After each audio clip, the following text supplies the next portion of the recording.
एक जनी अपने देवर के शिकायत अपना मरद से फोन करके कह तरीका के राजा जहिया सरौआ गई बहन तहिया सरौ छोट भाई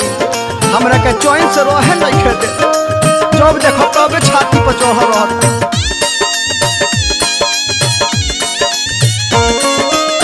बहुत बेशरम बाटे बहुत बेशरम बाटे कही कही से कसी गिरावताटे देवारा लहंगा में पे पसी गिरावताटे देवारा लहंगा में पे पसी गिरावताटे देवारा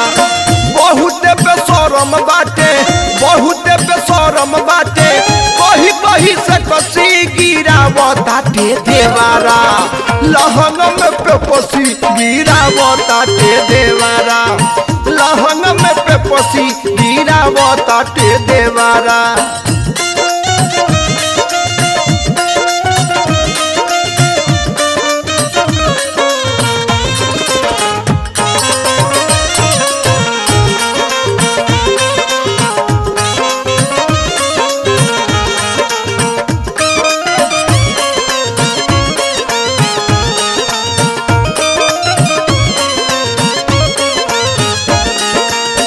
कौनो बेरा चढ़ जाता फान के ऊपरिया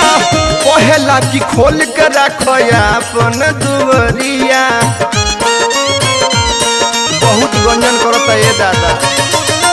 कौनो बेरा चढ़ जाता फान के ऊपरिया कहेला कि खोल के रखया अपन दुवरिया रात में लसार दिला रात में लसार दिला सुतला में कसी गिरावताटे देवारा लहंगा में पे पसी गिरावताटे देवारा लहंगा में पे पसी गिरावताटे देवारा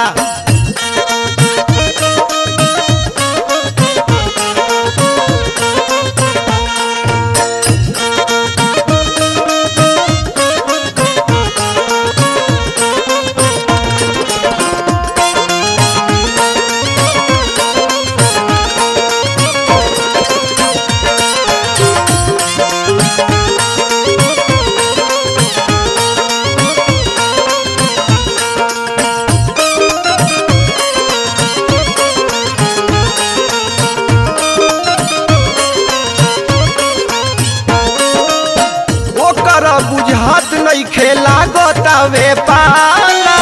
ओकर चलते मारे पड़ी लहंगा में ताला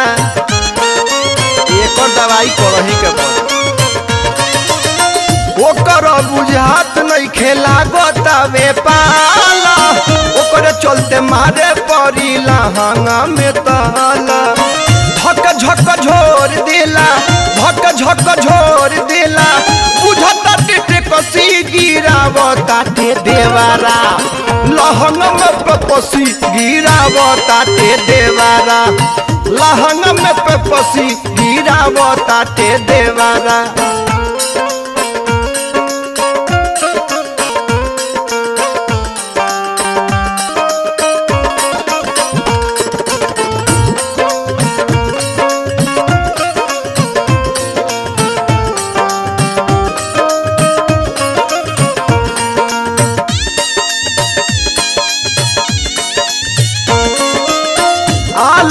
सोइया खाले दिल्ली के हवा हल चल देवारवा गरम करो तावे ताव जाए जाहिद लीड काढ़िए दिल सोइया सरोज खाले दिल्ली के हवा जाहिद देवारवा गरम करो तावे तावा खेलली चाहतावे खेलली चाहतावे खेल हम सिर सकी गिरावताटे देवारा लहंगा में पे पसी गिरावताटे देवारा लहंगा में पे पसी गिरावताटे देवारा बहुत बेशरम बाटे बहुत बेशरम बाटे कही कही से कसी गिरावताटे देवारा लहंगा में पे पसी गिरावताटे देवारा लहंगा में पे पसी गिरावताटे देवारा लहंगा में पेपसी गिरावताटे देवारा लहंगा में पेपसी गिरावताटे देवारा हम तो परेशान हो गइल बानी।